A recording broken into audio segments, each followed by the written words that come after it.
So you've shot your first reel of double Super 8 and it's time to develop, but you don't know where to start. Today I'm going to be breaking down 3 techniques for developing your film at different price points and showing you the results from each. Method 1 is the easiest and cheapest way to develop your DS8, but also has the most mixed results. All you need is a Patterson or equivalent 35mm stills processing tank, and in either a dark bag or a pitch black room, you're just going to stuff all your film in there.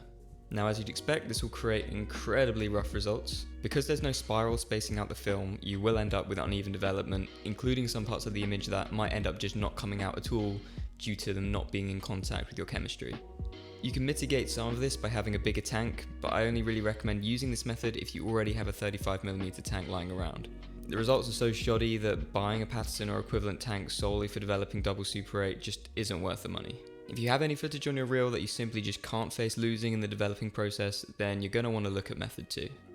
Method 2 is like method 1, but we'll be using a tank specifically designed for DS8 film. Because this is such a niche format, there really aren't any affordable modern day solutions, which is where vintage developing tanks come in. This is a Lomo tank, and it was made in the Soviet Union.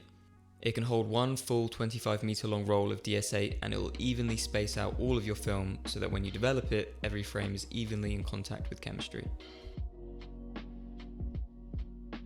Depending on how you handle the film, you're still probably going to end up with defects and scratches, but unlike the previous method, you won't have to worry about certain parts of your reel coming out blank.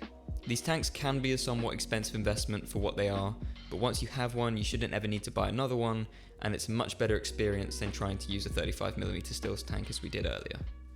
So surprise surprise, the most expensive but also the most reliable way to develop your film is sending it to a lab.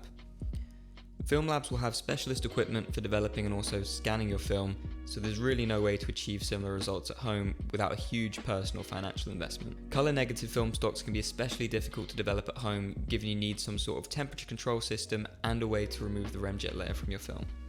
It's also important to consider how much you plan to shoot on film. If you're only going to shoot 1 or 2 rolls of DS8 a year, it's probably not worth investing the money and time into the equipment and skill set needed to develop yourself.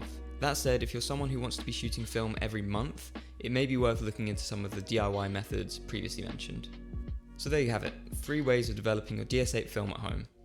If you want more information on getting into DS8, I'd recommend you go and watch my Intro to DS8 video, which covers everything from what stocks to buy to basic cost breakdowns of developing and scanning. Thanks for watching.